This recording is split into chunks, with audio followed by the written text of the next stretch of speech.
have a guilty pleasure? In case you're not familiar with this term, dictionary.com website provides a definition. A guilty pleasure is an activity or piece of media that someone enjoys but would be embarrassed by if other people found out about it. Madam Toastmaster, fellow Toastmasters, what is my guilty pleasure? It may be a bit foolish, but I have a higher than average addiction to Hallmark movies. That's right. Specifically, Hallmark Christmas movies. So the winter movies, the Valentine's movies, the spring movies, the summer movies, and you guessed it, the fall movies all work too. Now, if you aren't familiar with Hallmark Christmas movies, it's okay. I'll share a quick tutorial so that we're all on the same page, especially if you haven't been watching the 40 new Hallmark Christmas movies that are premiering this winter. And I feel like I'm a little bit of an expert in this area. I have watched 28 of the 30 new movies that have premiered since October. So to bring you up to speed, here are a few tidbits to keep in mind about Hallmark Christmas movies. Most important, if you have seen one Hallmark Christmas movie, you have seen them all because the plots are nearly the same. The plots almost always deal with a city dweller returning to their small town roots and being reminded of the value of family, place, and of course, Christmas. More specifically, it's typically the girlfriend of a very successful businessman who goes home and meets the handsome guy that shows her the true meaning of Christmas. The handsome gentleman being her ex-boyfriend, that's a bonus. The plots almost always revolve around a misunderstood conversation. This is really important. Typically, it involves eavesdropping and hearing something that they heard incorrectly. And it's always eavesdropping through Christmas decorations. And it always ruins a relationship. But don't worry. The final love connection and resulting kiss are almost always reserved for the last 5 to 10 minutes of the movie. So how did I find myself in the middle of this crazy, time-consuming mess? Well, my relationship with Hallmark dates back about 20 years ago when I started working in a Hallmark store. I was in the mall and I started working in this lovely store. That started what would become about 10 years on and off working part-time for 3 different Hallmark stores. I developed a genuine love for the company and the business. And during that time, I also developed an addiction to Hallmark ornaments, but that's another story. So back to the matter at hand, Hallmark Christmas movies.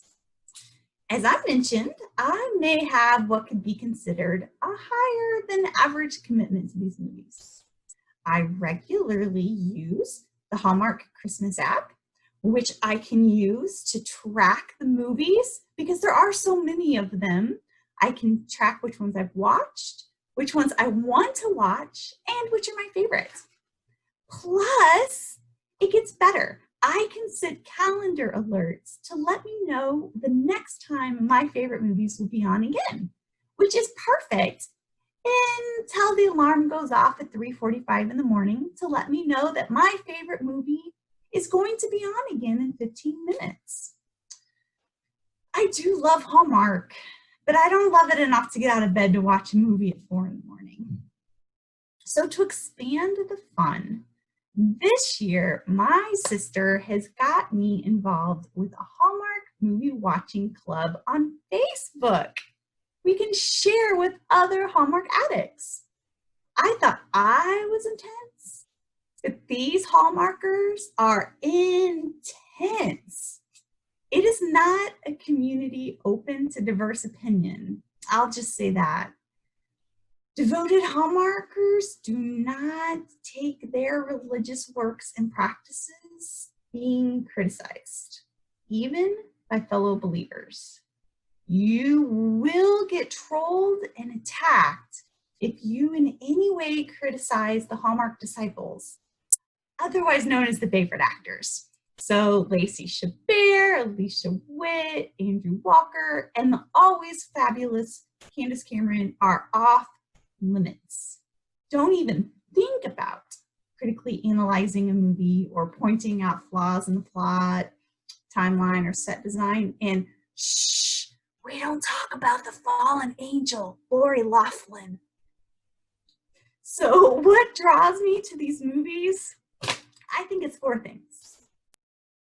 Figure out what I am doing wrong in my life as a single, professionally oriented woman living in a city.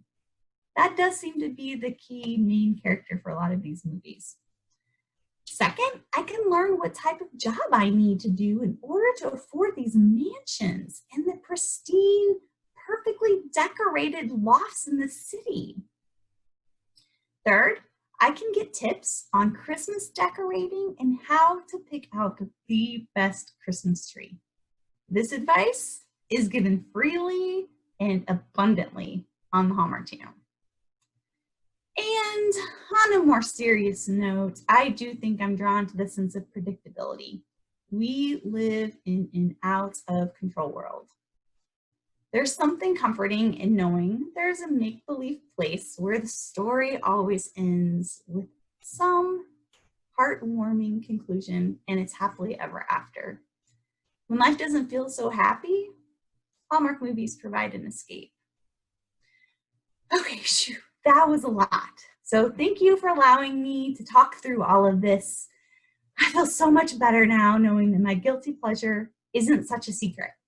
And who knows, maybe I've even won over some Hallmark movie converts this evening.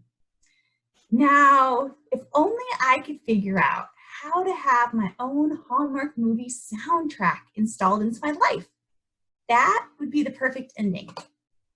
My serious conversations would go so much better if I could have piano music or violin music playing in the background.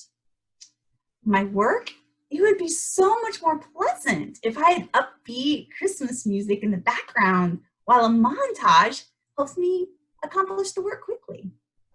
And dramatic music while staring at the one would help me recognize my past mistakes and the path forward. And the quickening tempo would let me know I'm out of time. Madam Toastmaster.